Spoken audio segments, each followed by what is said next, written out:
बुट्टाईगुड़म गांव में मल्लू नाम का एक व्यक्ति रहता था। उसे लालच बहुत ज्यादा था।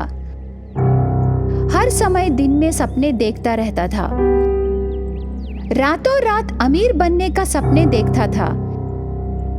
एक बार मल्लू बहुत सोच के जंगल को जाकर चंदन के पेड़ को तोड़कर वो चंदन के लकड़ियों को बेचकर अमीर बनना चाहता था। तुरंत वो कुल्हाड़ी लेके जंगल को जाने लगा। जंगल पूरा घूमने पर भी उसे चंदन का पेड़ कहीं नहीं मिलता। 4 दिन ढूंढने के बाद चंदन का पेड़ दिखाई देता है। वो तुरंत कुल्हाड़ी लेके उसे काटने को तैयार होता है मल्लू। तब वन देवता प्रत्यक्ष होती है। सुनो, ये चंदन का पेड़ मेरा निवास है। मैं यहाँ बहुत सालों से रह के इस जंगल की रक्षा कर रही हूँ। तुम इसे छोड़कर कोई और पेड़ को ढूंढ के काटो। मैं सूखे लकड़ियों को काटकर आए हुए पैसों से मेरे अवसर पूरा नहीं हो रहे हैं। इस चंदन के पेड़ को काट के उन लकड़ियों को बेचने से मैं जल्दी से अमीर बन जाऊंगा। ऐसे कह के चंदन के पेड़ को काटने लगा मल्लू। तब वन देवता ने, तेरी परेशानी मुझे समझ में आई। मैं तुम्हें एक माया लकड़ी देती हूँ।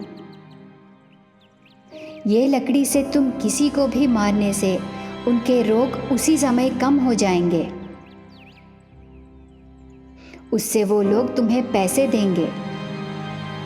उन पैसों से तुम आराम से जी सकते हो।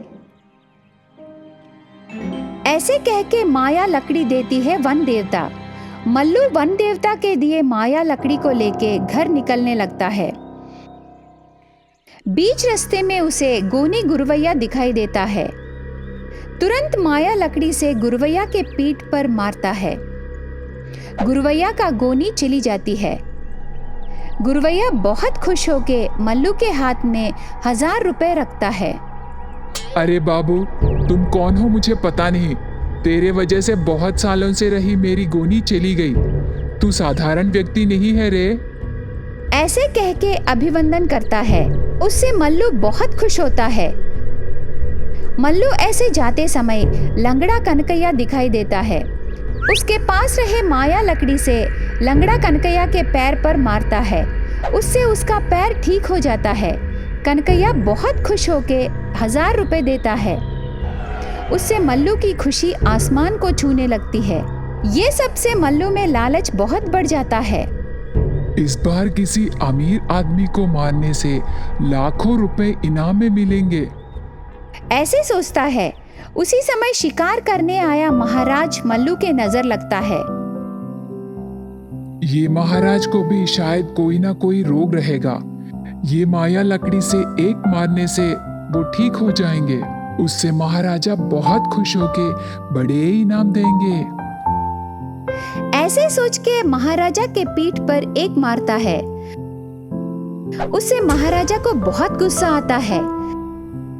तब तुरंत सैनिक आके मल्लू के पास रहे माया लकड़ी को टुकड़े टुकड़े कर देते हैं। माया लकड़ी को वन देवता वरदान में उसे दी करके कितना कहने पर भी वो सुनते नहीं। उसके पास रहे पैसे भी लेकर कारागार में बंदी कर देते हैं। बेकार में लालच में जाकर इस स्थिति को आया करके दुख होने लगता है मल्लू। उसके बाद फिर कभी लालच पे नहीं जाता।